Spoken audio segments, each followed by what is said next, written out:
Okay, shall we begin? I was going to start, from 9:30 to 9:50 on my time with a period of meditation, but now that period has been taken over by the Zoom bombing. I see.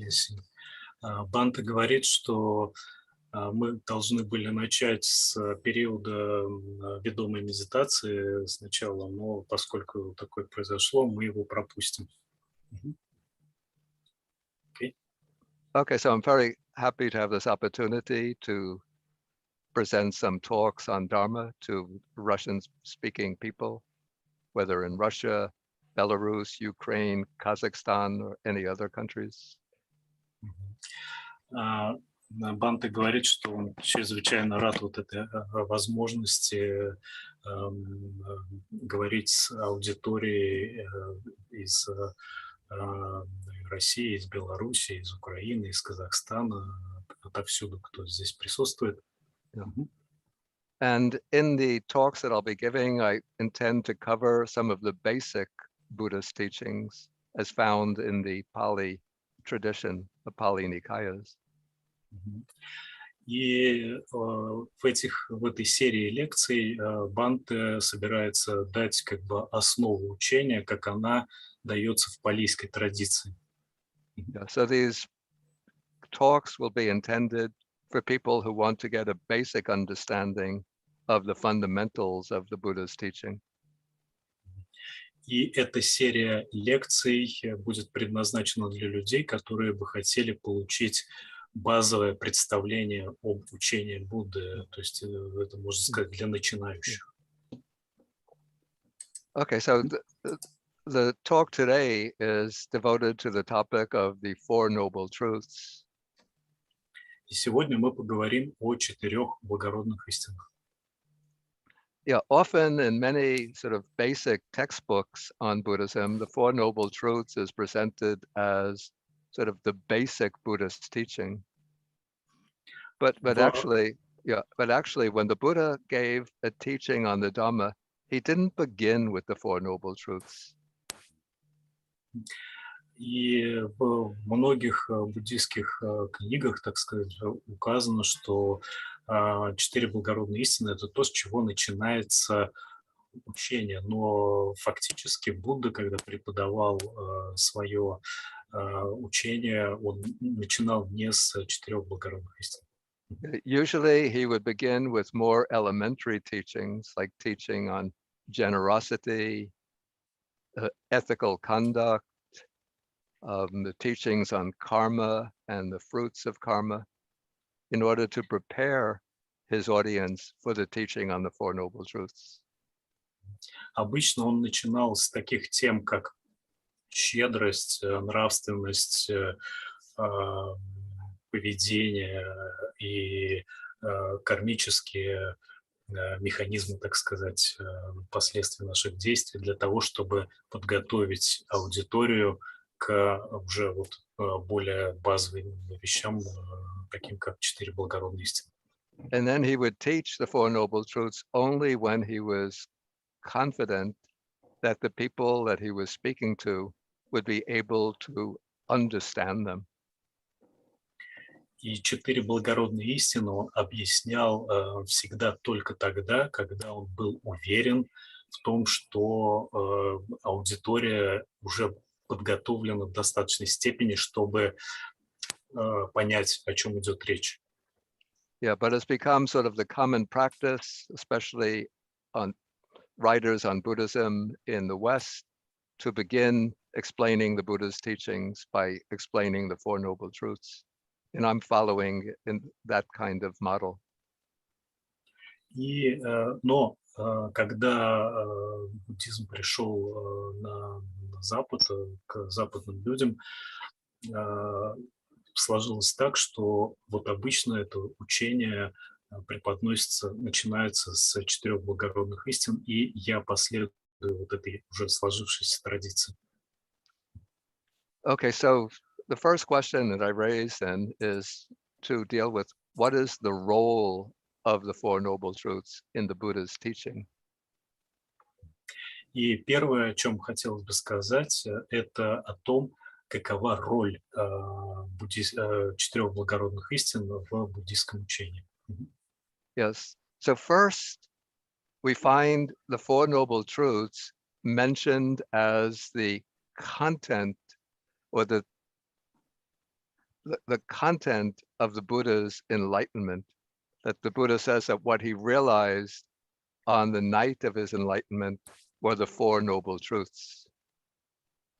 И первое, что мы можем обнаружить здесь, это то, что четыре благородные истины были упоминаются в текстах как то, что было постигнуто, понято Буддой в момент пробуждения. То есть это были именно четыре благородные истины. Yeah, so if you're familiar with the account of the account the Buddha gives of his enlightenment, he explains how when he was sitting under the Bodhi tree, then he entered first the four jhanas, the four states of deep meditative absorption, and then he attained the three higher knowledges.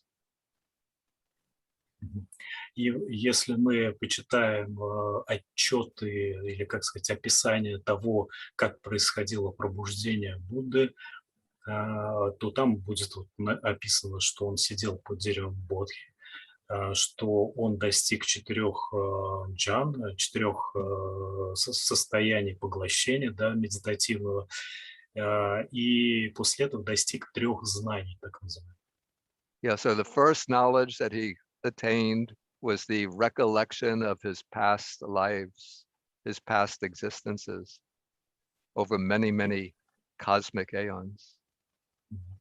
Первое знание – это знание прошлых жизней на много-много эпох назад, то есть именно вот его собственных жизней. Он их вспомнил, как бы увидел. And then the second knowledge that he attained is called the divine eye, which is the ability to see sentient beings, living beings passing away, that's dying and taking rebirth in accordance with their karma. Второе знание – это так называемый божественный глаз или божественное зрение, с помощью которого он увидел, как существа рождаются, умирают, перерождаются в различных мирах согласно их карме. Yeah, so that these two knowledges gave him a very broad understanding of the nature of samsara, the nature of the round of rebirths. И вот эти два знания дали ему очень такое глубокое, широкое знание о том, как устроена сансара, какова ее природа, можно сказать. And then he says in the third part of the night, then he says, with my concentrated mind, I directed my mind to knowledge of the destruction of the asavas, of the defilements. И насчет третьего знания он сказал, что в третью часть ночи я обратил свой очищенный ум на предмет или проблему освобождения от асава, то есть это загрязнение.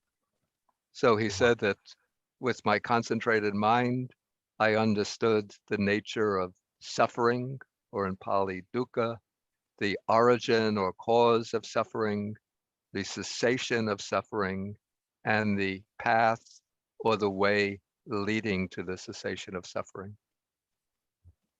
И он говорит, что с помощью своего очищенного ума он понял природу страдания,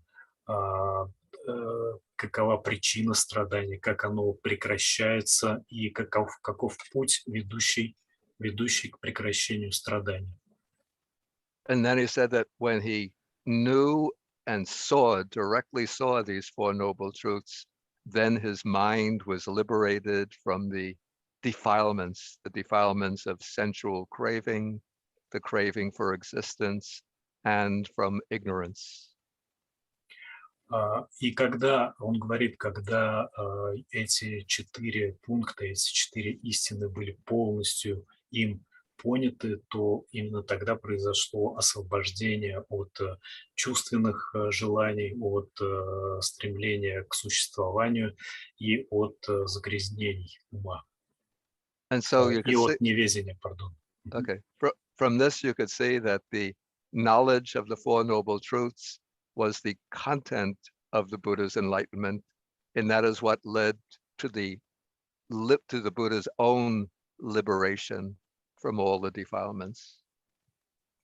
И поэтому можно сказать, что, собственно, знание четырех благородных истин — это как бы содержание учения Будды, и это был вот как раз прозрение в эти истины, был прыжком к освобождению от помрачения, от загрязнений. Okay, but the Buddha also teaches that it is the knowledge of the Four Noble Truths, that sort of the direct knowledge of the Four Noble Truths, that brings liberation for his disciples. So the task for the Buddha's disciples is to directly know and understand the Four Noble Truths.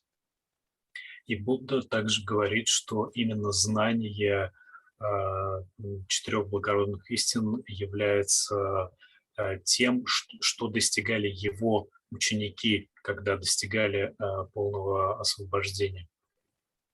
And so we see already when the Buddha gave his first discourse after his enlightenment, he traveled from Gaya to Benares, Varanasi, where he met 5 ascetics.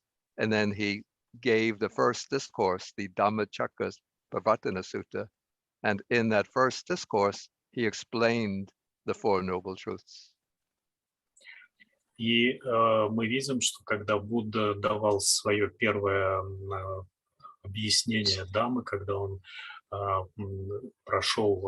вышел из в Оленей парк, да, где были первые его ученики, 5 человек, он как раз, это все описано в Дhamмачаккаппаваттана Сутте, и он там как раз давал им прежде всего именно объяснение 4 благородных истин. Yeah, and while the Buddha was expounding the Four Noble Truths, then one of the disciples who was listening penetrated to the Four Noble Truths and gained the first flash of enlightenment.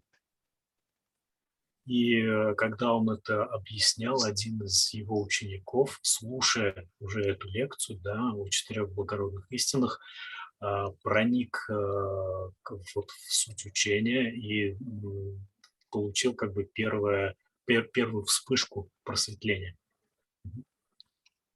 I'm getting some messages from my students asking what's going on, so I'm just going to send a quick message to one of them. Okay. Банда говорит, что сейчас просто ему шлют сообщения его ученики, спрашивают, в чем там, что происходит, и он им вот сейчас отвечает, и им шлет вот нашу ссылку.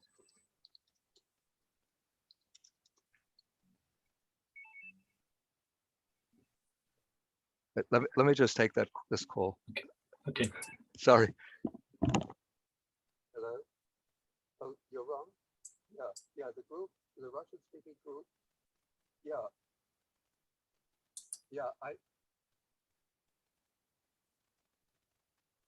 Can you hear me?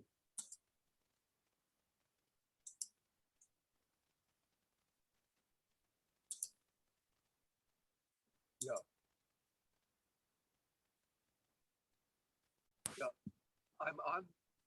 The Russian-speaking people gave me another link, Zoom link. I'm giving the class to them now.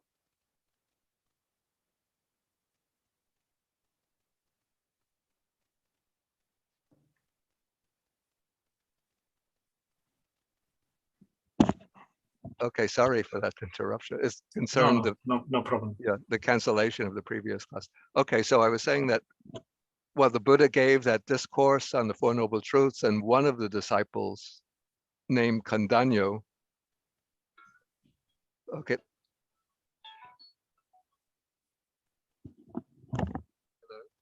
Того ученика, который первым достиг этого пробуждения, звали Канданью.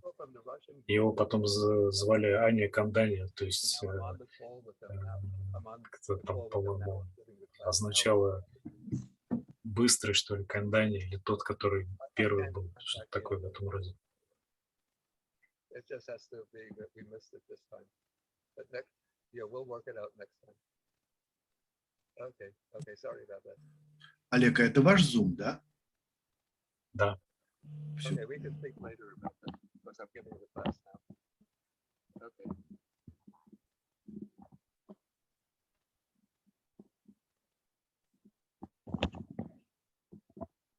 Okay, sorry. Okay, so I was saying that one of the disciples named Kandanyo then got the teaching through the Four Noble Truths. He got what's called the eye of the Dhamma, which set him irreversibly on the way to liberation.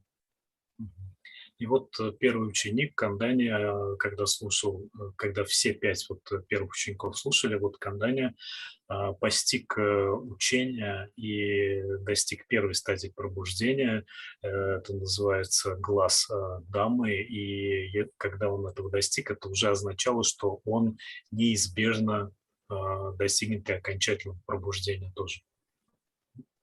Okay, and then through the lifetime of the Buddha, when we look at his teaching career, we see again and again, he teaches in various ways. He teaches the Four Noble Truths.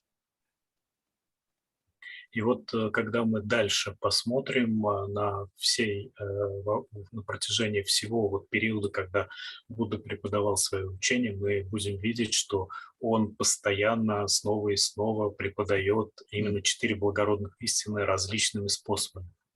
Yeah, and there's a famous story. It's told in one of the suttas where the Buddha was walking through a forest with a group of his monk disciples. Then he picked up a few of the leaves from the ground. He took the leaves in his hand, and then he asked the monks, he said, "What do you think is more, the leaves that I have in my hand or the leaves in the forest?" And the monk said, "The leaves in your hand are few, the leaves in the forest are many." И вот есть известная история, которая описывается в суттах, когда Будда шел по лесу со своими учениками и подобрал с земли сухие листья, горсть сухих листьев, и сказал, что больше, где больше листьев, в моей руке или во всем этом лесе. And so then the Buddha said, in the same way, the things that I have directly known but not taught you, those are many. But the things that I have taught you, those are few. И монахи ответили, что, конечно же, те листья, которые в лесу, это намного меньше, чем то есть в руке намного меньше, чем в лесу. И Будда ответил, что схожим образом то, что я прямо вижу и знаю, намного больше, чем то, чему я вас учу. Okay, and he says that the reason why he didn't teach the many other things is because they don't lead to enlightenment and liberation. But the few things that he taught, those are the Four Noble Truths. And the reason he teaches the Four Noble Truths is because they lead to enlightenment and liberation. И Будда сказал, что причина, по которой он не учит вот этим всем многочисленным вещам, заключается в том, что он учит только тому, что ведет к освобождению. И то, что ведет к освобождению, это 4 благородные истины, поэтому он учит именно им. Yeah, and the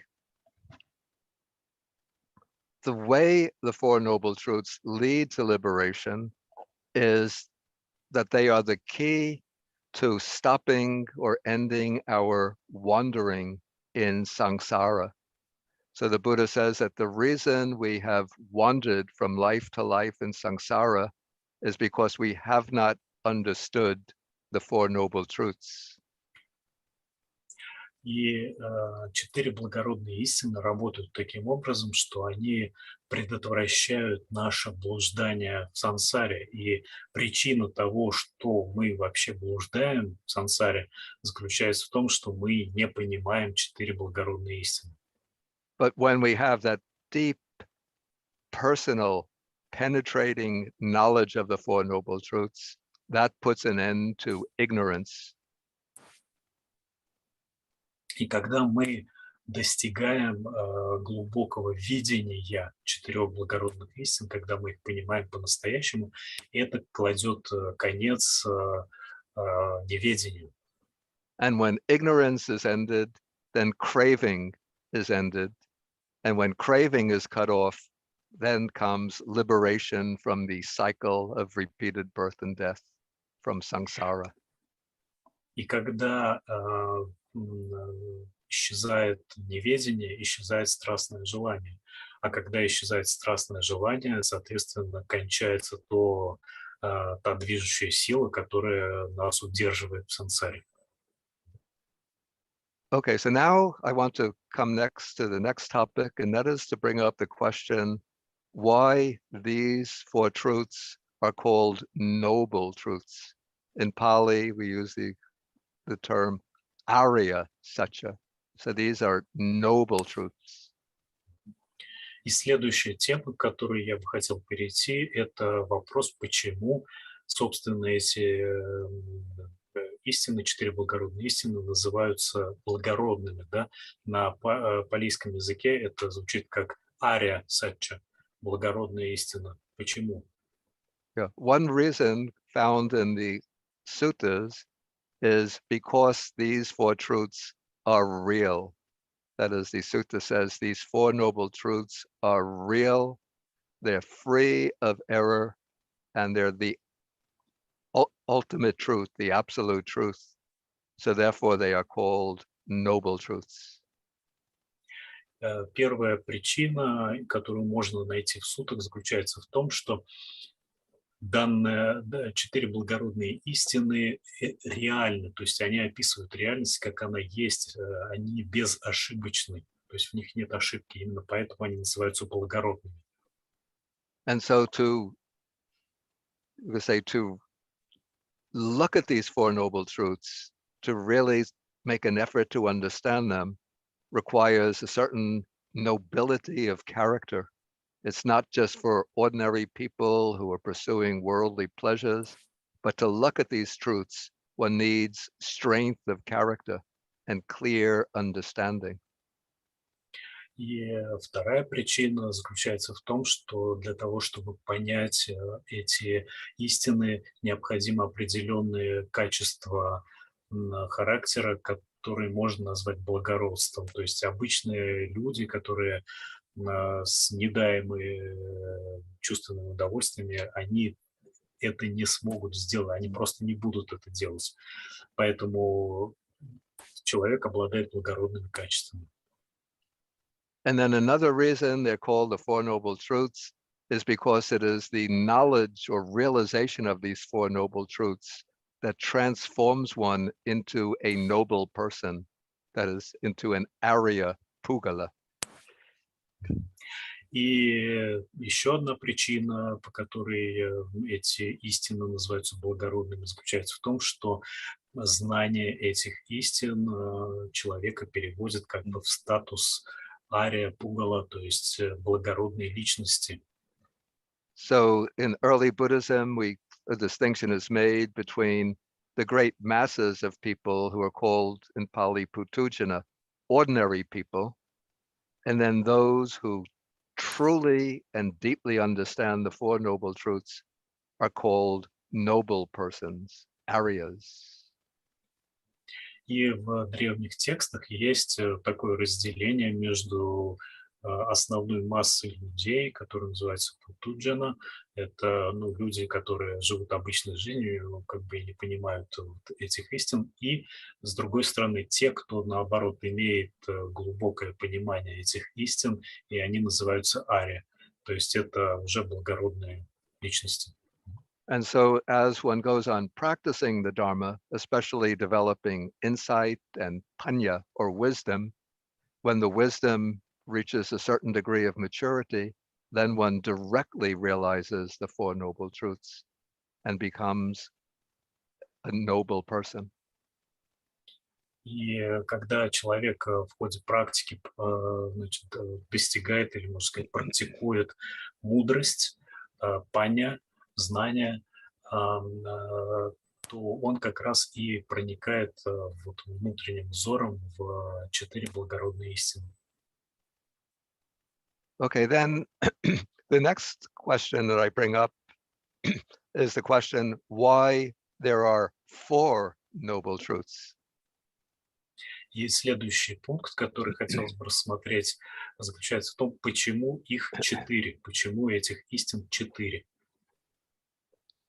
Yeah, it's sometimes said that the Buddha modeled the formula for the Four Noble Truths on the process that a physician, a doctor, uses when treating a disease. Есть такое мнение, что Будда давал эти 4 благородные истины примерно в таком же ключе, в котором врач дает заключение о болезни и о том, как ее лечить. So when a sick person comes to the doctor, then the doctor first he has to determine what is the disease from which the patient is suffering. И когда таким образом, допустим, больной приходит к врачу, то первое, что врач делает, это определяет, в чем проблема, в чем заболевание. Then the doctor has to try to find out what is the cause of the disease, then to determine can this disease be cured, and then what is the medicine to cure the disease. И далее врач определяет, какова причина этого заболевания. Далее он определяет, может ли это заболевание быть излечено. И 4-й пункт, он определяет, какое лекарство против этого заболевания. Yeah, so this is very much the procedure that the Buddha uses, that the Buddha sets out in the Four Noble Truths. First, he looks, what is the disease from which humanity is suffering? And that is the disease of dukkha, or suffering. Then in the second Noble Truth, he investigates what is the cause of that disease, which he'll say is craving. Then in the third Noble Truth, he'll determine that a cure is possible, the end of dukkha, suffering can be ended. And then in the fourth Noble Truth, he prescribes the medicine, which is the path, the Noble Eightfold Path. И схожим образом Будда излагает 4 благородные истины в таком же ключе, в таком же порядке. Он сначала определяет, в чем болезнь, в чем проблема, это страдание, дуkkha. Дальше он определяет, в чем причина, это страстное желание. Дальше он определяет, возможно ли прекратить эту болезнь, это страдание. И он говорит, что да, можно. Это 3-я истина о прекращении страданий. И 4-я истина, он описывает, как это делается, как, собственно, прекратить эту болезнь. Yeah, another way to understand the reason for Four Noble Truths is to see that these Four Noble Truths can be divided into 2 pairs. Другой вариант того, как понять, почему вот эти истины в количестве 4 штук, так сказать, заключается в том, что они разбиваются на 2 пары. Yeah, so the first pair, that's the first truth, and the second truth are the truths that relate to or describe the nature of samsara, and the second 2 truths describe the nature of liberation. 2 первые истины описывают природу сансары, то есть помраченного бытия, а 2, 3-я, 4-я, 2 остальные описывают суть освобождения от сансары. Yeah, and each pair, in each pair, the 2 truths are related by the relationship of cause and effect. И в каждой из этих пар вот, одна половина и другая соотносятся друг к другу как причины и следствия. Except that the first truth shows the effect, which is dukkha or suffering, the nature of conditioned existence. That is the effect. И дукха показывает как бы результат страстного желания, да, то есть страстное желание причина, дукха это результат. And then the second truth shows the cause of dukkha, that's the truth of origin, which are craving and the defilements. И вторая истина показывает причину, вот первая истина, да, причину страданий, что это страстное желание. Okay, then in the third and fourth truths, we have the result or the effect first in the third truth, the cessation of dukkha, which is nibbana. Но в второй паре мы сначала имеем первым причину, так, стоп. The first is effect. The third noble truth is effect. Yeah, and then the fourth noble truth shows the cause or the means for attaining nibbana, and that is the truth of the path. И в качестве третьей истины мы имеем тоже результат, а путь — это причина, да, то есть путь ведет к результату. Четвертая благородная истина. Okay, so now, so far what I've dealt with is sort of general overview of the Four Noble Truths. And now we're going to look more deeply at the four truths individually. And here I'll be focusing mainly on the first three truths, because the fourth truth on the path we'll be dealing with in detail in a later class. И мы сейчас рассмотрим сначала в общем вот эти четыре благородные истины, потом рассмотрим три первые благородные истины, потому что четвертая благородная истина, ее детальное рассмотрение будет дано в последующей лекции, поскольку это вообще такая достаточно объемная тема. Okay, so the first noble truth is in Pali is called the Dukkang Arya Satchang, the noble truth. And here we come across a certain difficulty with the word dukkha. In English, we usually translate this as suffering, but the word dukkha has many implications, shades of meaning that go far beyond merely suffering. И первая благородная истина — это истина о страдании или о дукхе, дукхам арян сачча, right? Yeah. И эта истина говорит о дукхе. Дукха обычно переводится как страдание вот в западных переводах, но здесь есть проблема, потому что сам палийский термин дукха, он намного шире, чем просто страдание. Там очень много смысловых оттенков. Yeah, in the Indian languages at the time of the Buddha, the word dukkha originally meant pain or suffering. But the Buddha took that word and gave it a much broader meaning. В странах вот Индии, да, Северной Индии, где был Будда во времена Будды, дукха изначально действительно означала боль, вот просто боль банальную, да, но Будда взял это понятие и придал ему намного более широкое значение. Yeah, so the word dukkha, as the Buddha uses it, comes to take on the sense of what is imperfect, what is defective, what is stressful, what is unsatisfactory, and so on. И Будда придавал это значение этому термину как что-то неудовлетворительное, что-то несовершенное, что-то как бы дефектное, да, И вот все вот эти значения, какое-то неудовольствие и так далее, все эти значения входили в это понятие.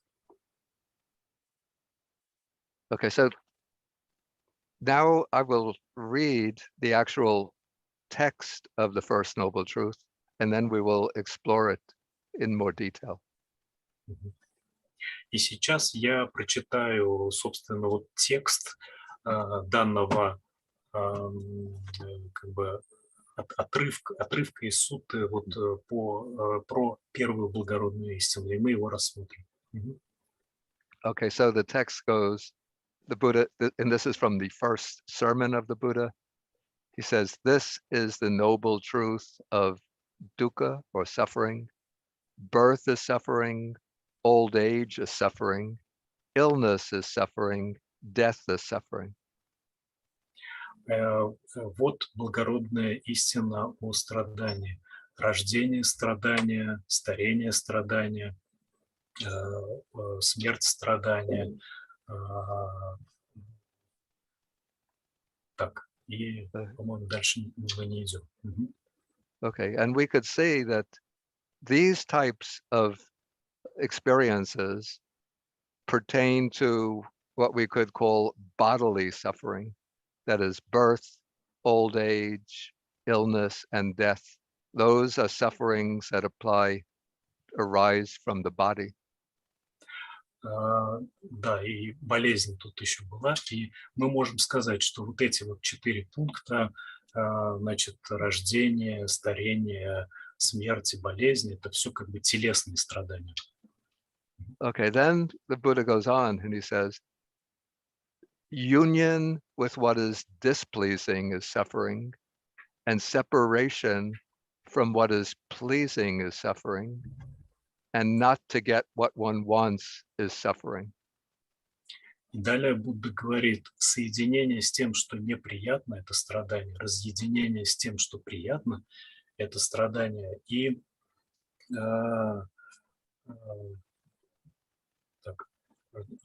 sorry, the third union.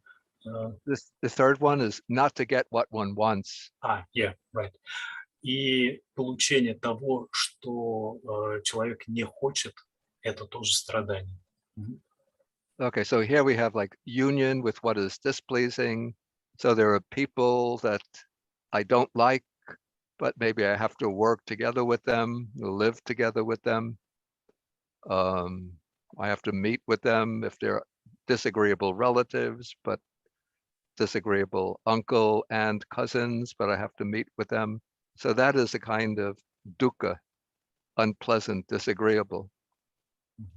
Соединение с неприятным – это достаточно, может быть, простой вещью, как встреча с какими-то неприятными людьми, например, да, которые нам, мы их не любим просто-напросто, да, и это своего рода тоже дуkkha. Or disagreeable things that one sees, hears, tastes, and so on, disagreeable sense objects. И, например, столкновение с как бы неприятными чувственными объектами, это там звуки, картины и прочее, вот то, что нам неприятно. Yeah, just a few minutes ago, we had experience of this. We were all looking forward to having a nice, peaceful, and informative class. And then we go on to my personal Zoom meeting account, and so much noise and this disturbance. And all of that was causing a lot of dukkha in the mind. И мы буквально вот некоторое время назад как раз столкнулись с таким явлением, когда мы зашли в мирный класс, так сказать, для совершенно мирного занятия, и вот услышали весь этот шум и так далее. Это был своего рода дуkkha для нашего ума. And then separation from what is pleasing is suffering. So there are people that I like, that I love, that I'm attached to, and maybe they go to live elsewhere or they pass away, or things that I like, I lose them. And so that causes suffering. разделение с тем, что приятно, это тоже вот можно, например, увидеть в такой ситуации, когда мы вынуждены расставаться с людьми, которые нам дороги, которых мы любим, и пришло время, вот, так сказать, с ними расстаться, это тоже будет дукой. And then not to get what one wants is suffering. So many people want to have a lot of material things, to have a lot of wealth, or they want to become famous or powerful or to have high position, and they don't get that. And that becomes a cause of dukkha, of mental suffering. Не получение того, что мы хотим, это может быть в том случае, если, например, человек желает получить какие-то богатства, благополучие, власть, известность и тому подобные вещи, и он не получает этого, и это тоже в нем рождает определенного рода дукху. Okay, so here we have the three types of mental suffering: union with what is displeasing or disagreeable, separation from what is pleasing or agreeable, and not to get what one wants. И таким образом мы получаем три вида умственного страдания, умственной дуки. Это соединение с тем, что неприятно, разъединение с тем, что приятно, и неполучение того, что мы хотим. And then the last statement that the Buddha makes in explaining the First Noble Truth gives, I call this a kind of universal meaning to dukkha. Here he says that the five aggregates subject to clinging are dukkha. This is the Panchupadana Kanda.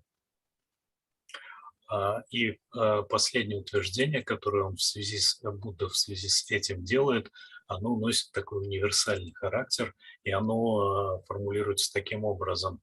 5 совокупностей цепляния являются страданием, панчападнаканда. So this is a kind of technical expression that the Buddha uses. And I'm not going to deal with this in detail in today's class. Of course, the next class that we'll be having will be devoted to examining the five aggregates. But just to treat them in brief here, the five aggregates are the factors that make up our body and mind. So it's the physical bodily form, feeling, perceptions or ideas, the volitional activities, and consciousness. So what we are, the constituents of our life, are these five aggregates. Банда говорит, что сейчас мы не будем углубляться в такой достаточно технический термин вот 5 совокупностей цепляния, но вкратце сейчас достаточно будет сказать, что 5 совокупностей цепляния – это то, что составляет, собственно, наше существо. Это физические какие-то явления, да, физическое тело, это восприятие или развлечение, это чувство, это волевая активность и это сознание. And these five aggregates, the factors of body and mind, are said to be dukkha, not because they're all suffering, but in the sense that they are defective or imperfect because they are impermanent. И когда Будда говорит, что вот эти 5 совокупностей являются страданием, он это говорит не в том смысле, что они вот полностью все являются страданием, а в том смысле, что они несовершенны, они дефектны, да, потому что они непостоянны. Yeah, what we call the five aggregates are always arising and passing away, and they don't have any kind of solid core, substantial core, but they're just five kinds of processes, always arising and passing. И вот явления, которые входят в эти 5 категорий, 5 совокупностей цепляния, они постоянно появляются, исчезают, и в них нет ничего постоянного, и они не могут составить какого-то ядра для нашего существования. Okay, so this is one way to understand the meaning of dukkha, that is through the distinction of bodily suffering, mental suffering, and then what I call universal dukkha, that is the imperfect nature, the impermanent nature of the five aggregates. Это первый способ понимания, что такое дуkkha. То есть это телесные страдания, это умственные страдания и это универсальные, так сказать, страдания. Okay, another way in which the Buddhist texts explain the meaning of dukkha is by analyzing three different types of dukkha. Другой путь, который Будда использует, чтобы раскрыть эту тему, это описание 3 типов дукхи. Yeah, okay, so the first is called the dukkha that consists in painful feeling, painful bodily and mental feeling. Первый тип это дуkkha, которая состоит в болезненном ощущении, телесном или умственном, то есть это прямое болезненное ощущение. So the painful bodily feeling, I get ill, or I get injured, or I feel some kind of pain, headache, stomach ache, any kind of illness, and that causes painful bodily feeling. And then when I have some kind of worry, distress, fear, sorrow, grief, all those types of mental painful feeling, all of that is called dukkha, consisting in painful feeling. Здесь, что касается телесного такого болезненного ощущения, это может быть просто болезнь, или мы получили ранение, или у нас болит голова, или там, желудок и так далее. А умственная боль – это когда мы чувствуем страх, депрессию и прочее, огорчение и прочие такие состояния. Вот все это входит вот в эту первую категорию прямого страдания, прямой дукхи. Okay, so that is the first, and that's the most obvious form of dukkha.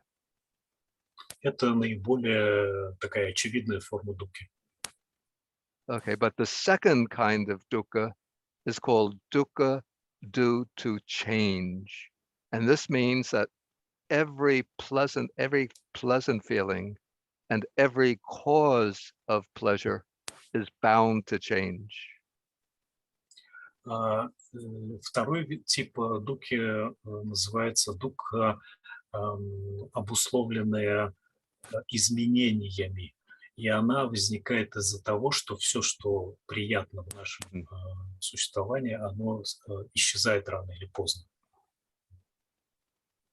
Okay, so all of the things that give me pleasure, that give me happiness, maybe I have a nice house, nice car.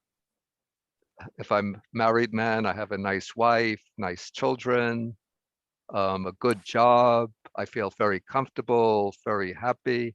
But all of these outer conditions are impermanent, unstable. Все такие вещи, которые нам приносят радость и счастье, там, работа хорошая, семья, дети, машина, дом, все это обусловленное, оно не постоянное, оно неизбежно рано или поздно исчезнет. And so the more I cling to these causes of pleasure, the more I'm preparing myself for suffering in the future when they change. И чем больше мы вот сейчас привязаны ко всему этому, тем больше мы себя обрекаем на страдания в будущем. And even if I'm young and healthy, this youth is going to change to old age, the health is subject to illness, and even my very life is subject to death. И даже если мы сейчас молоды и здоровы, это неизбежно кончится, когда мы станем старше. И если мы сейчас здоровы, это закончится, когда мы заболеем. И даже вся жизнь наша тоже закончится рано или поздно. Okay, so that is the second aspect of dukkha. Dukkha due to change, the change of pleasure and the loss of pleasant situations. И это вот, как уже говорилось, второй вид дукхи. Дукха обусловленная изменениями, изменениями в том, что нам нравится, в том, что приносит нам счастье. Okay, and then the third kind of dukkha, like this is the deepest level of all. This is called in Pali, it's called sankhara dukkha, which we would translate as the dukkha, the suffering or the unsatisfactory nature of all conditioned experience. And this refers to the constant arising and passing away of bodily and mental experience. И третий вид дукхи, он наиболее глубокий и, может быть, там, наименее доступный для понимания. Он называется на пали санкара дукха, то есть это дукха, обусловленная изменчивостью того, что, из чего состоит наша жизнь. Okay, so that takes care of our threefold analysis of dukkha. And now to fully appreciate the full meaning of the first noble truth, we have to take into account the fact that the Buddha teaches rebirth, that we don't live just one life, beginning with birth, ending with death, but that our lives are part of a beginningless series of lives, the cycle of repeated birth and death called samsara. И чтобы получить полное представление о том, о чем говорил Будда в четырех благородных истинах, нужно иметь в виду такую вещь, что он всегда как бы говорил о перерождениях, о том, что вот эта наша жизнь — это не единственная жизнь в цепочке перерождений, что есть прошлая жизнь, будущая жизнь и так далее. Yeah, so the Buddha says that samsara is without any discoverable, any perceptible first point, that there's no beginning to this cycle of repeated birth and death. И вот это Будда говорил, что вот в этом процессе перерождения нет никакой начальной точки. То есть она безначальна, и это все продолжалось с незапамятных времен. And so this means that through beginningless time, we've been wandering from life to life, experiencing all of the dukkha of birth, old age, sickness, and death. Из незапамятных времен, безначальных, можно сказать, времен мы блуждаем вот по этим жизням, из жизни в жизнь, и испытываем нескончаемое страдание вот всех этих трех видов.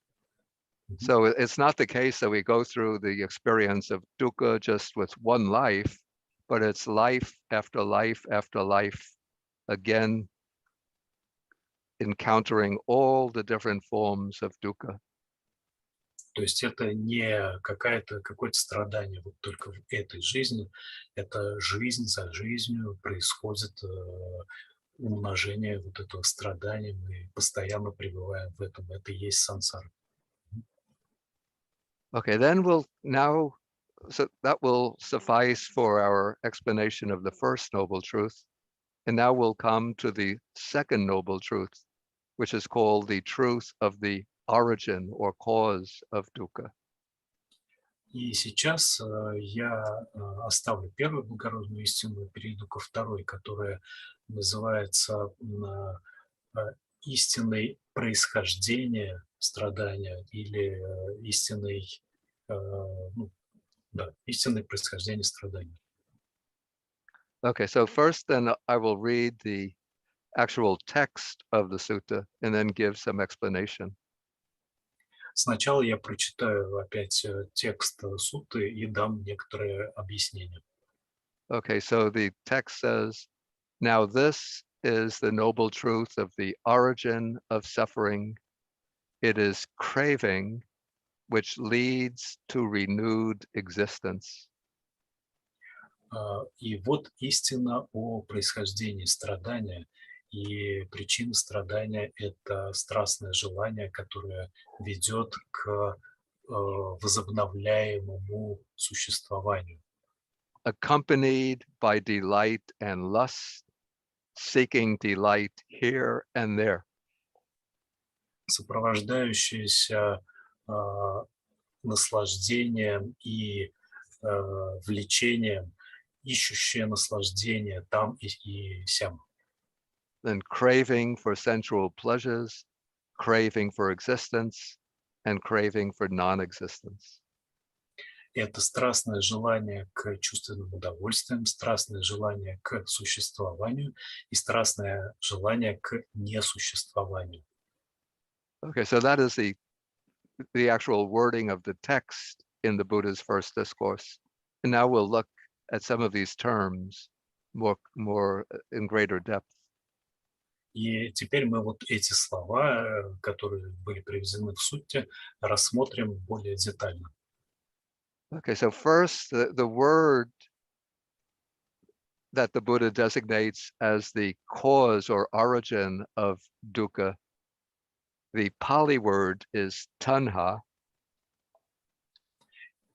И вот это слово, которое Будда обозначает как причина страдания, оно на палийском языке звучит как танха. And this is the word that I translate as craving. И вот это слово я перевожу как страстное желание или жажда. Yeah, some translators into English translate tanha as desire, but I think that's misleading because in English, there can be good desires and bad desires. И некоторые переводчики переводят этот термин как просто желание. Но я считаю, Бханта говорит, что я считаю, что этот перевод не точный, потому что есть как бы хорошее желание и есть нехорошее желание. Поэтому здесь не об этом речь. Yeah, so in Pali, there's another word that can be translated as desire. That word is chanda, C-H-A-N-D-A. И вообще говоря, в палийском языке есть термин, который можно перевести именно как желание. Этот термин звучит как чанда, то есть это совсем другой термин. Yeah, chanda can be good or bad. Вот чанда как раз и может быть хороший или плохой. But tanha, craving, that is bad desire. Но танха, страстное желание или жажда, это именно, как бы сказать, плохое желание. And so that is the desire, the type of desire that lies behind, that causes dukkha or suffering. И вот именно вот это вот желание и лежит в основе дукхи или страдания.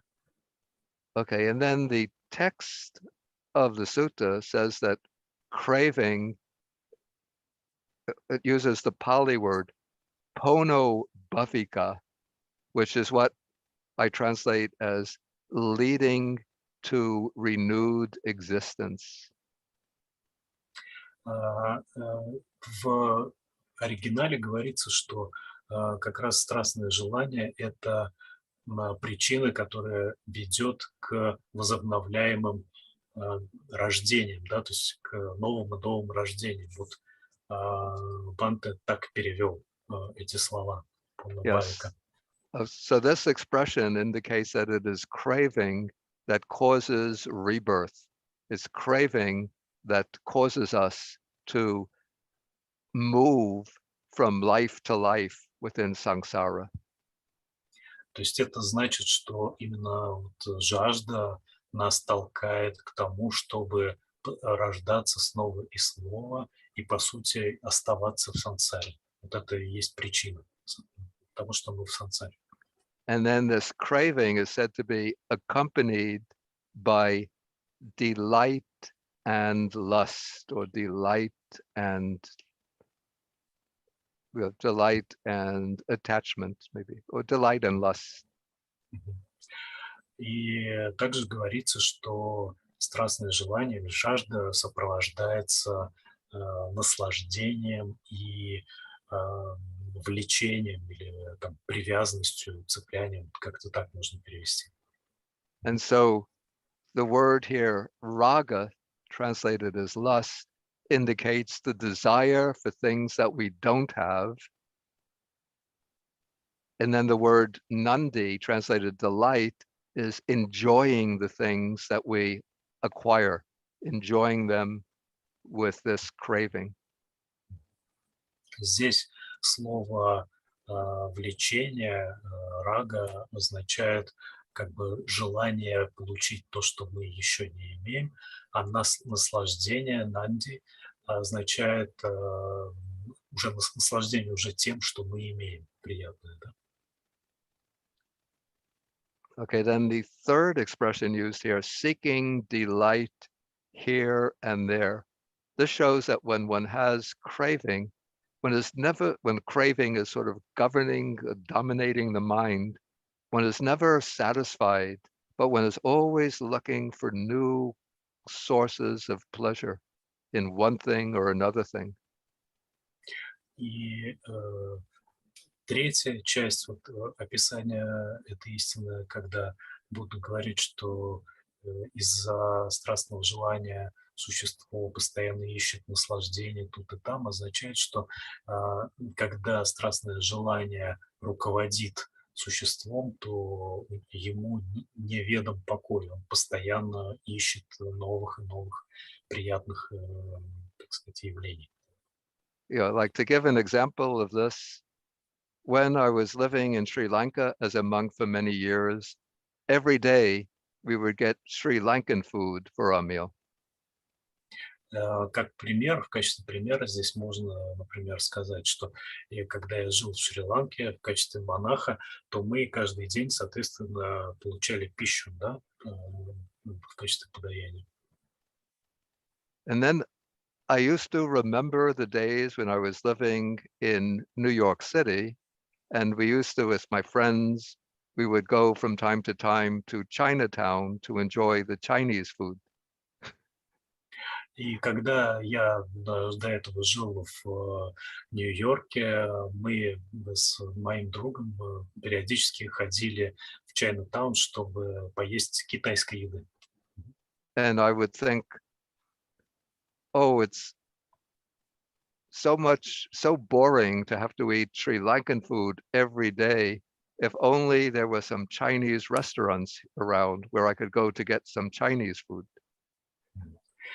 И я тогда, будучи в Шри-Ланке, думал, что как же это как бы утомительно, что ли, как надоело мне вот эта вот шри-ланкийская еда каждый день. И вот бы здесь были китайские рестораны. Okay, now I'm living in New York State in a Chinese monastery. So almost every day, we get Chinese food. И сейчас я живу в штате Нью-Йорк в китайском монастыре, и мы практически каждый день имеем китайскую еду.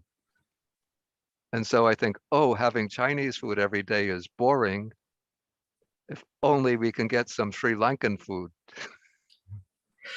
И сейчас я уже наоборот думаю, вот как надоела эта китайская еда каждый день, было бы неплохо получить шри-ланкийскую еду. And sometimes some Sri Lankan people will come to the monastery bringing Sri Lankan food, and they'll put it out on the table. And then I will take the Sri Lankan food, not the Chinese food. И иногда в монастырь попадают люди из Шри-Ланки, они приносят ланкийскую еду, и я тогда беру именно ланкийскую еду. а не китайском. Yeah, so that is the way the mind works when it's controlled by craving. We're always seeking something different, new sources of pleasure. И именно так работает ум, когда он, так сказать, захвачен страстным желанием. Мы постоянно ищем каких-то новых удовольствий. Okay, then in the statement from the sutta on the origin of dukkha, you could say that the text mentions three kinds of craving. So we have craving for sensual pleasures, craving for existence, craving for non-existence. И далее мы в этом определении второй истины имеем такое определение трех видов дукхи. Это дух к чувственным удовольствиям, дух к существованию и дух к несуществованию. Okay, so the explanation of these, I gave my own explanation, which I think is rather simple and clear. So the craving for sensual pleasures is craving to enjoy the objects of the senses through any of the senses. Beautiful forms, delightful sounds, nice odors, tastes, soft and gentle touch sensations. И я дам сейчас самое такое простое объяснение свое к этим трем видам. Значит, первый вид наслаждения, это, то есть, вернее, страстного желания к чувственным наслаждениям, это страстное желание или жажда получить все приятное, касающееся органов чувств. Это какие-то виды приятные, звуки, вкусы, запахи, жажда все это иметь. Okay, then craving for existence. This is the craving, sort of the attachment to life, and which then turns into the craving to go on existing from one life to the next. И второй вид жажды существования заключается, то есть, вернее, можно его объяснить таким образом, что это жажда жить, жажда продолжать свое существование из жизни в жизнь и так далее. And sometimes people who have belief in rebirth or some existence after death, maybe they have the desire to be reborn in the heavenly worlds, or to come back as a human being, to become a king, or to become a wealthy person. So it's craving for some form of existence. И если, например, человек верит в перерождение, он может желать переродиться, скажем, в каких-то небесных мирах или в человеческом виде, в виде короля, царя, богача и так далее. Это жажда к существованию в любом виде. Okay, then the third kind of craving is a bit obscure, I have to say. It's called craving for annihilation. And I understand, or I interpret this to mean a craving for a complete end to existence at death. Третий вид, он немножко такой не совсем очевидный, это жажда аннигиляции, жажда исчезновения, то есть жажда полного прекращения какого бы то ни было существования. То есть это тоже жажда, тоже страстное желание. Yeah, I won't deal with this at length because it's a bit obscure.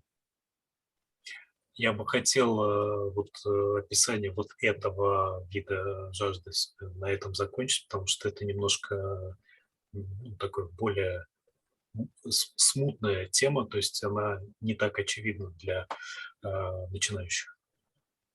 Okay, so now I want to bring up the question, how is it that craving is the cause of dukkha or suffering? И теперь давайте рассмотрим, как это вообще получается, что жажда является причиной страданий.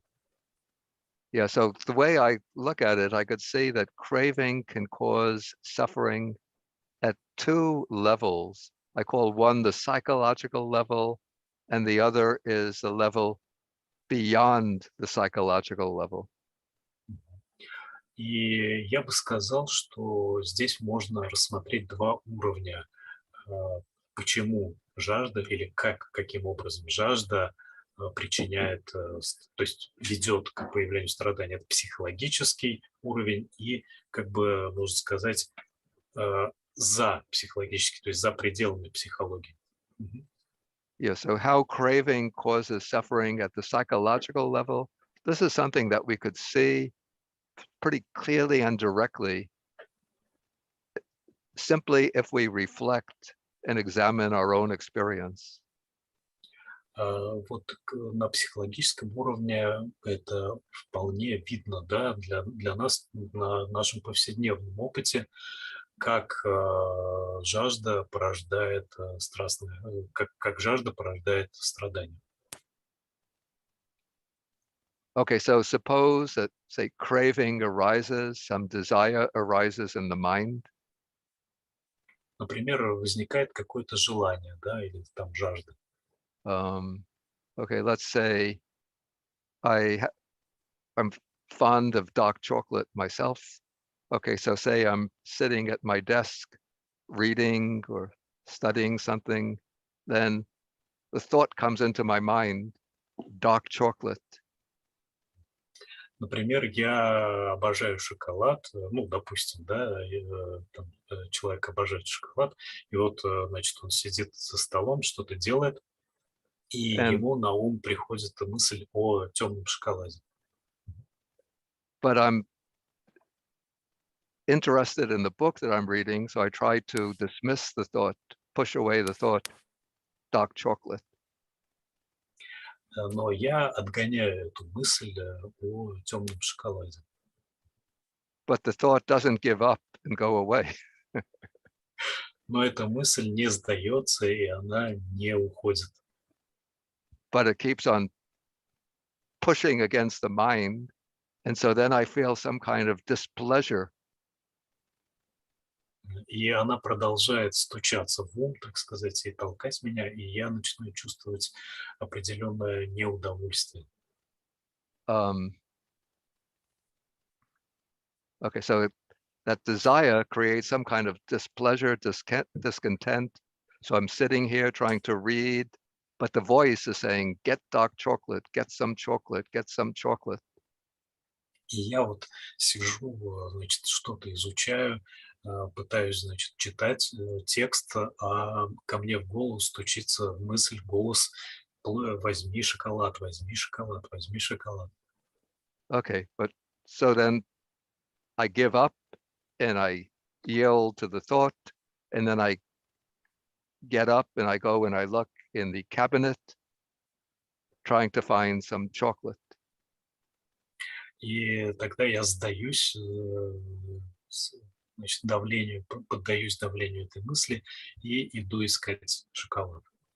But then if there's no chocolate there, then there comes disappointment. Maybe I even get angry.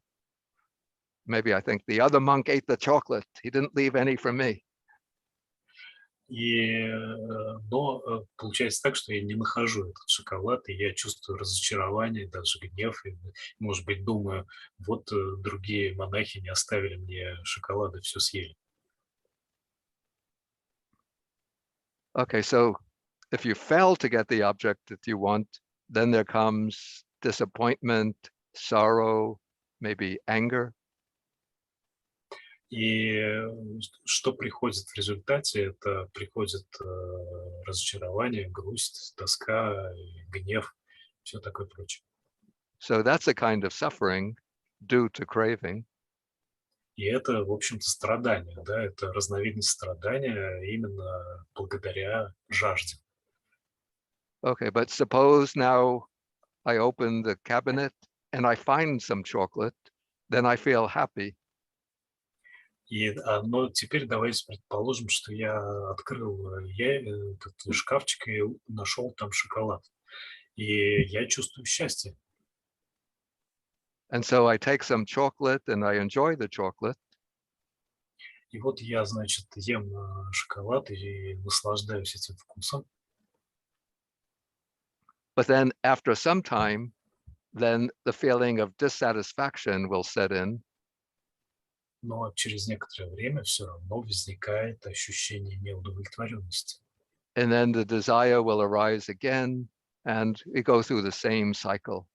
So there's a cycle of desire, obtaining the object of desire, pleasure, dissatisfaction, and dukkha. И дальше этот весь цикл будет повторяться. То есть через какое-то время, значит, опять возникает неудовлетворенность, опять желание получить это приятное, получение этого приятного удовольствия, а потом опять неудовлетворенность.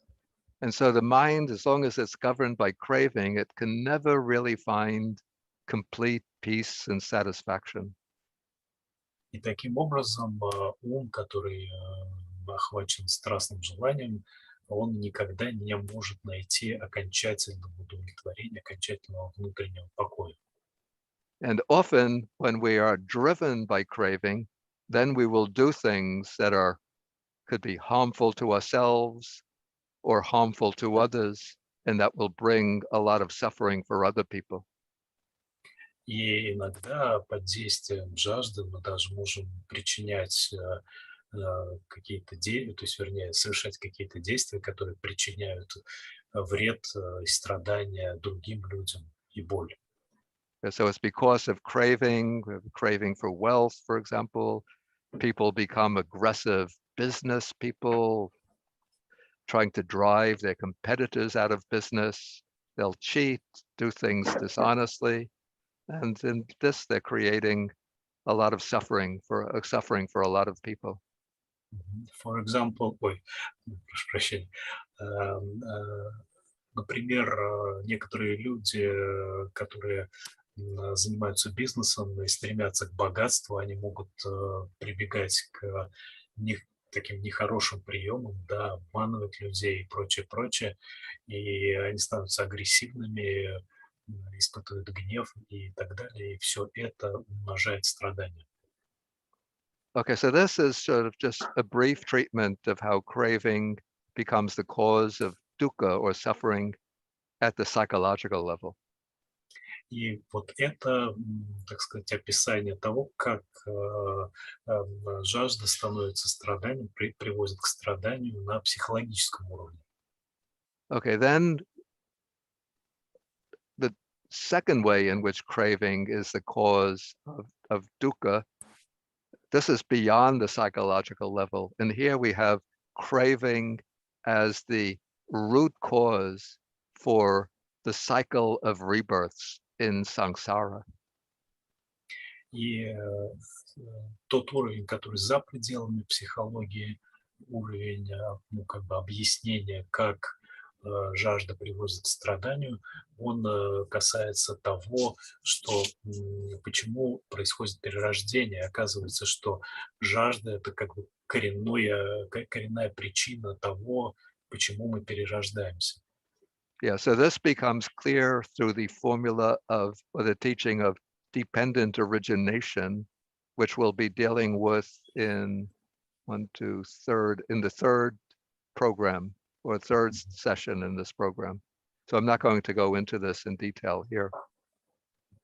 И этот процесс описывается в доктрине зависимого возникновения или взаимозависимого возникновения, который мы будем рассматривать на третьей лекции, и я сейчас его детально не буду рассматривать. But the basic point is maybe simply that it's through craving that we cling to life, to existence. And so when death takes place, then craving drives the stream of the mind into a new existence. That's what we call rebirth. И если это вкратце излагать, то можно сказать так, что жажда заставляет нас цепляться за существование, и когда происходит смерть, она как бы толкает нас к тому, чтобы начать новую жизнь, да, то есть вернуться в круговорот перерождения. Okay, so now we come to the third noble truth, that is the truth of dukkha nirodha, the cessation of suffering.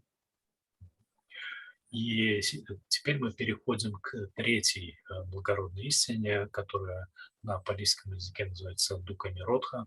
Это прекращение страданий. And so again, I'll read the text. I'll shorten it a little bit. So the text says that this is the noble truth of the cessation of suffering. It is the remainderless fading away and cessation of that craving. И Будда это формулирует так. Вот третья благородная истина. Это безостаточное или окончательное увядание и прекращение этого страстного желания или этой жажды. And so the point here is that to the degree that we eliminate craving, that we remove craving, to that extent we become free from suffering. И смысл здесь такой, что в той степени, в какой мы отпускаем, устраняем жажду, в той же степени мы достигаем освобождения от страданий. And when craving is completely eliminated, that's the cessation of craving, then suffering is completely eliminated. И когда жажда полностью устранена, то, соответственно, страдание полностью прекращается. Yeah, and how suffering is eliminated, again, this can be understood at two levels, the psychological level and the level beyond the psychological. И устранение жажды, устранение, соответственно, страдания может быть понято на двух уровнях, опять на психологическом и на запсихологическом. So at the psychological level, when we reduce craving in our life here and now, then to that extent, we reduce our tendency towards grief, sorrow, worry, fear, stress, and so on.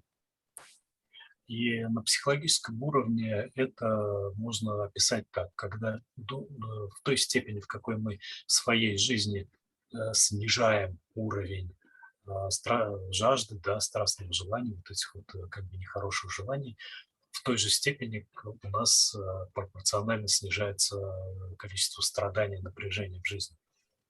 And then the level beyond the psychological, this means that when craving is completely eliminated, that brings an end to the cycle of rebirths. А на запсихологическом уровне можно сказать так, что прекращение жажды, прекращение страстного желания приводит к полное прекращение, приводит к полному прекращению перерождения, циклов перерождения. Okay, and then the fourth noble truth is the truth of the way or path to the end of dukkha, and that is the noble eightfold path. И четвертая истина – это истина о пути, ведущем к прекращению страданий. Yeah, so briefly, this is the path of right view and right intentions. Если кратко говорить, то это правильное воззрение, правильное намерение. And right speech, right action, right livelihood. Правильная речь, правильное действие, правильный образ жизни. And then right effort, right mindfulness, and right concentration.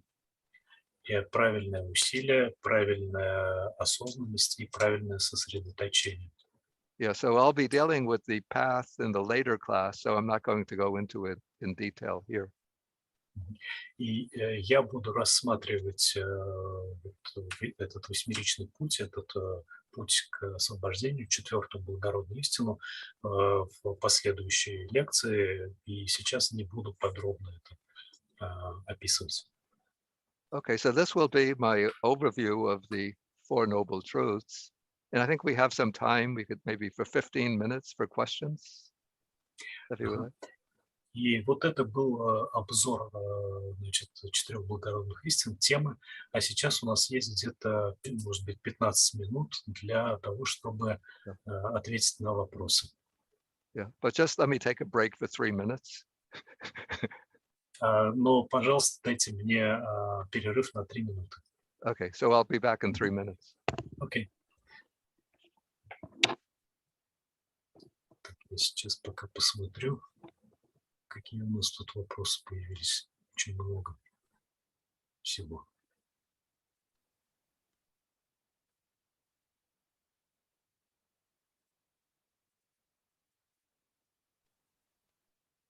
Страдания обусловлены, да. Совершенно верно. Третий вид духи, санкара духа, страдания обусловлены. Страдания от отсутствия я и отсутствия независимого существования. Да, спасибо. Так, как отделить страстное от нестрастного? Хороший вопрос, мне кажется.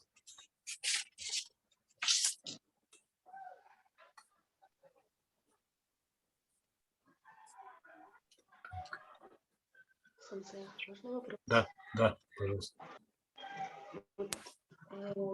Скажите, пожалуйста, можно ли медитировать на жажду? То есть смотреть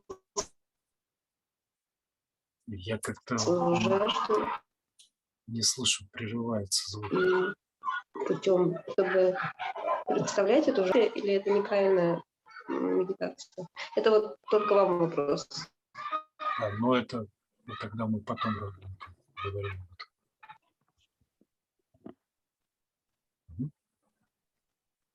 Okay, we have a question. Yeah. Okay, you'll have to, of course, translate questions asked in Russian. How to make a difference between Tanha and Chanda, between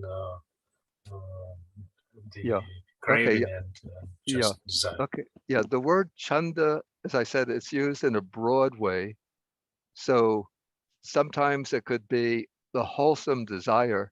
Like, for example, when the Buddha is explaining right effort, he says that you should bring forth a desire for removing unwholesome states of mind, or the desire to abandon unwholesome ways of action and generate the desire to bring forth good states of mind and to engage in good actions.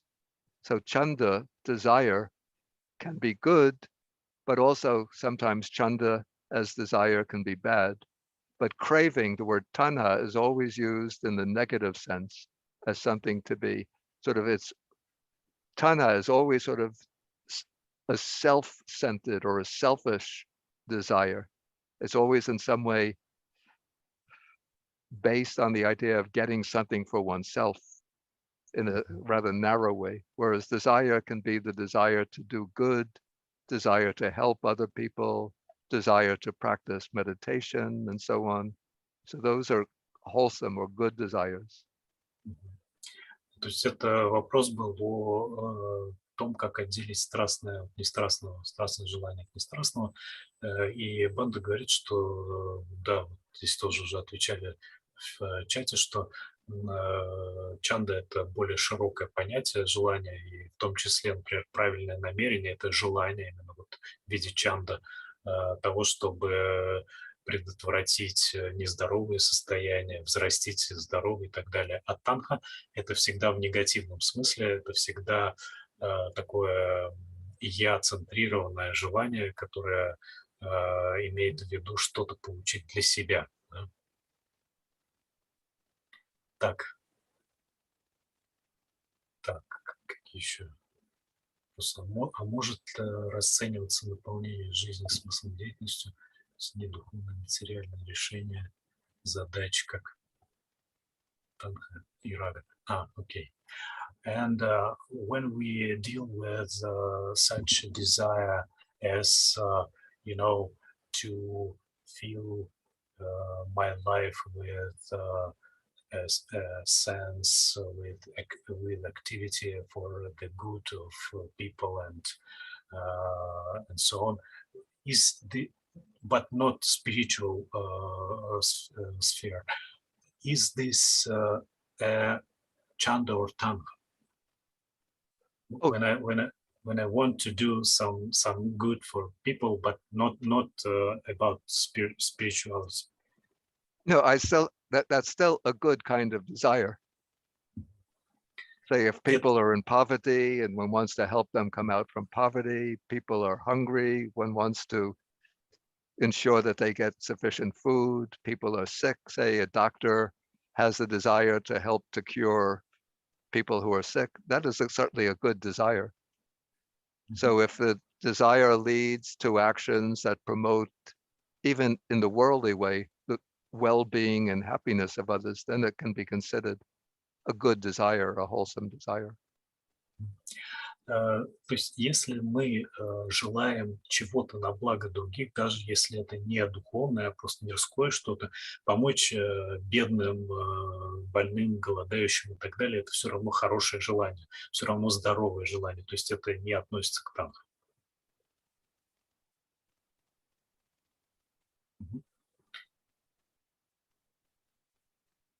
Так.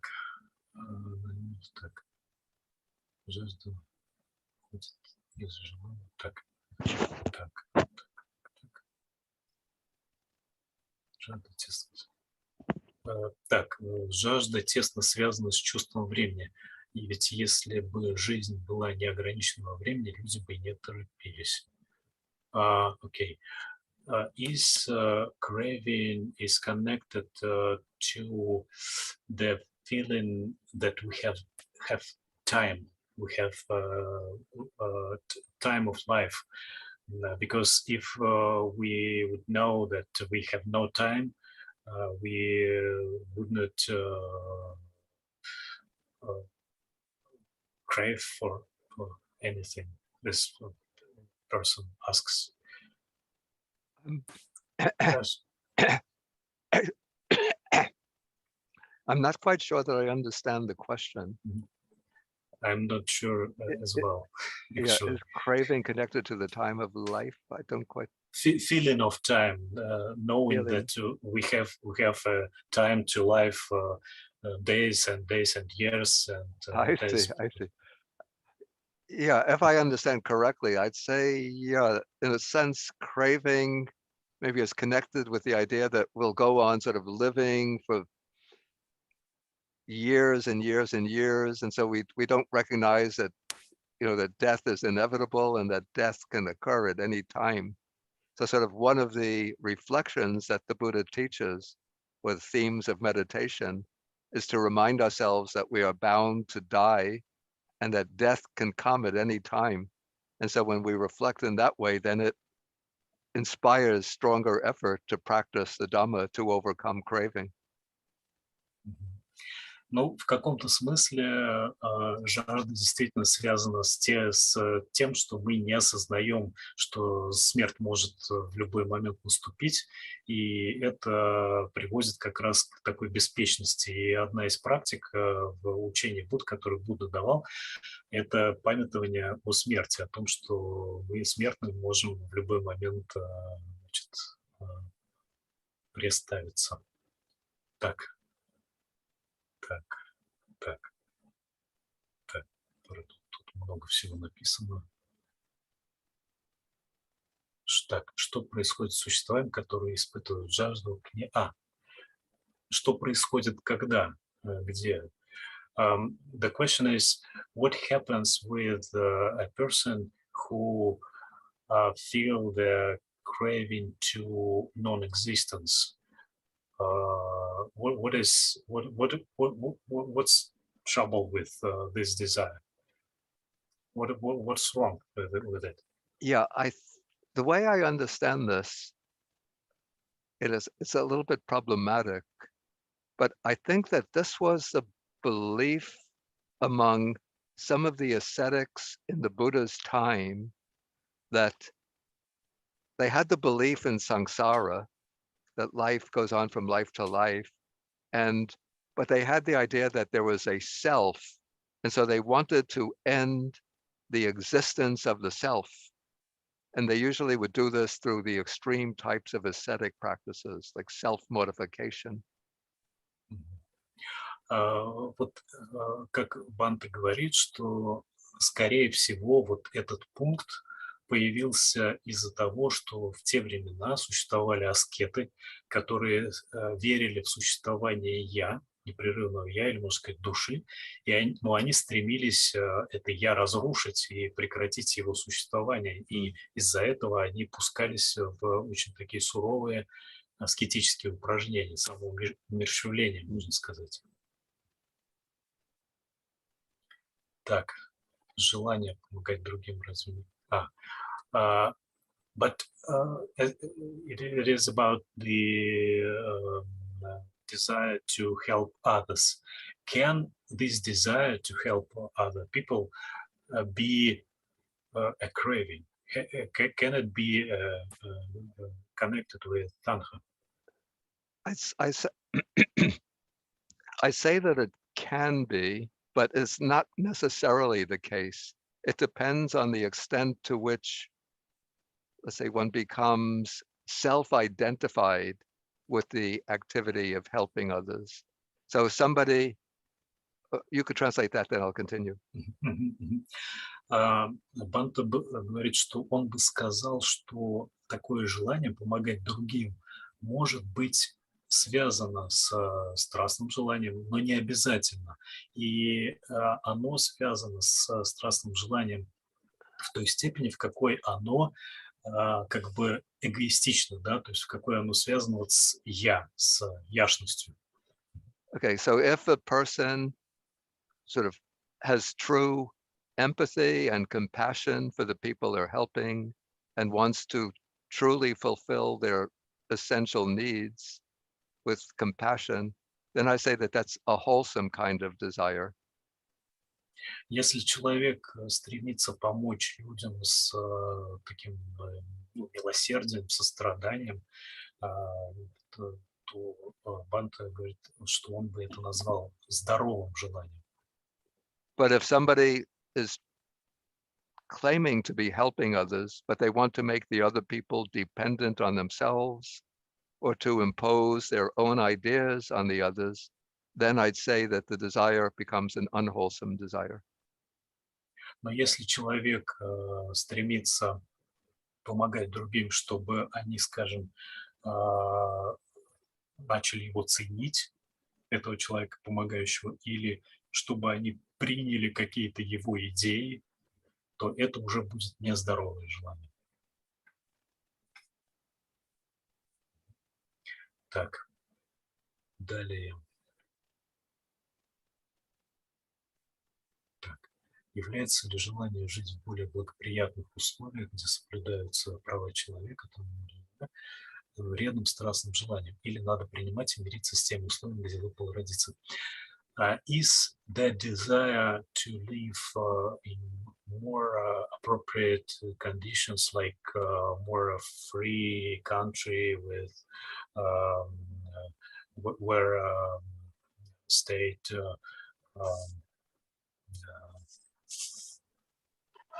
more respectful for human rights and so on, is such kind of desire is craving, actually, or you